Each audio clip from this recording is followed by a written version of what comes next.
di confirmer ci sa mbaax rek su ko defee ñu jox madame Diallo celui vous avez la parole yal na yàlla mën merci. Merci beaucoup. A'uuzu billahi mina shaytaani rajim.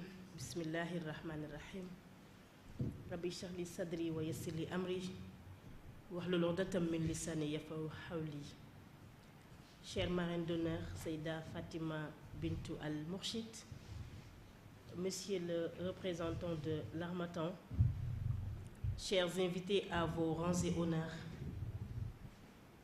permettez-nous de donner à Molière ce qui appartient à Molière et de donner à Cotte ce qui appartient à Cotte. Mesdames, Messieurs, c'est avec une grande émotion doublée d'un immense plaisir que je me tiens devant cette auguste assemblée pour participer à la présentation d'un ouvrage de haute facture marquant l'identité de la femme, un ouvrage qui interroge et réitère l'importance et la place de la femme dans l'évolution du monde. Ce livre est loin d'être une simple réflexion sur ce que signifie être femme, mais plutôt une invitation à repenser l'histoire de la femme et son rôle prépondérant dans l'évolution de l'être humain. L'histoire et l'identité de la femme a été toujours façonnée par des forces extérieures, la culture, la politique, les normes sociales et l'histoire elle-même.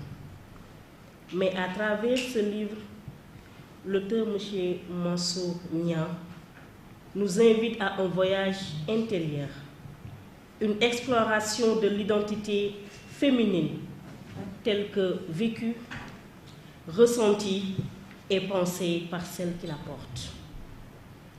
Chaque page dans cet ouvrage nous témoigne de la diversité des parcours, des luttes, des rêves et des réalités qui composent le paysage complexe de l'identité de la femme. Il s'agit d'une invitation à sortir des cases étroites, à remettre en question les rôles traditionnels, à briser les attentes imposées. L'auteur nous offre l'opportunité d'avoir un regard poignant sur la manière dont les femmes, au fil des siècles, ont redéfini leur identité dans un monde qui souvent a cherché à les définir pour elles. Les défis actuels auxquels les femmes sont confrontées ne sont pas en reste dans cet ouvrage. Face à un monde barricadé par des mutations à double vitesse, je veux citer la mondialisation et ses pesanteurs, en passant par la dégradation des mœurs avec des composantes multiples, sans oublier les traditions multiples et multi-usages. Ce livre met en exergue l'urgence, comme l'a si bien mon frère, de remettre les pendules à l'heure. En interpellant une créature parmi l'architecture de Dieu, je veux nommer la femme.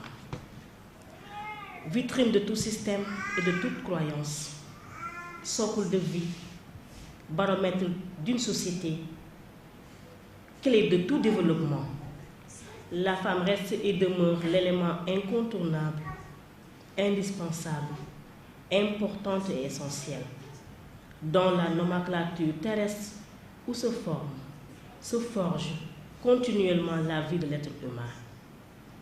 Son talent et son art de donner la vie lui attribuent un collier incontournable. Sa force morale de manipuler tout système fait d'elle un pilier de développement essentiel et important.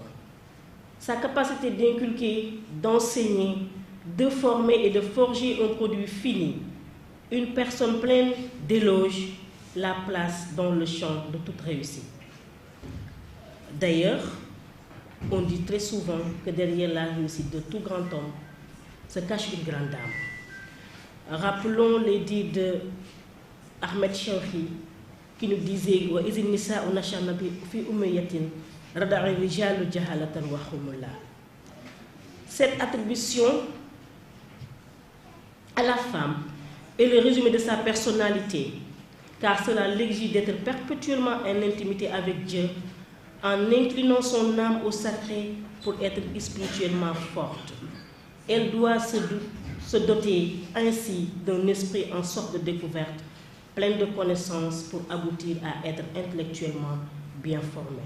C'est enfin sa quête d'identité, couronnée de valeurs cardinales, qui la place dans une moralité valable, sans oublier la volonté et son courage d'adapter une bienfaisance dans une gentillesse légendaire afin qu'elle soit socialement utile.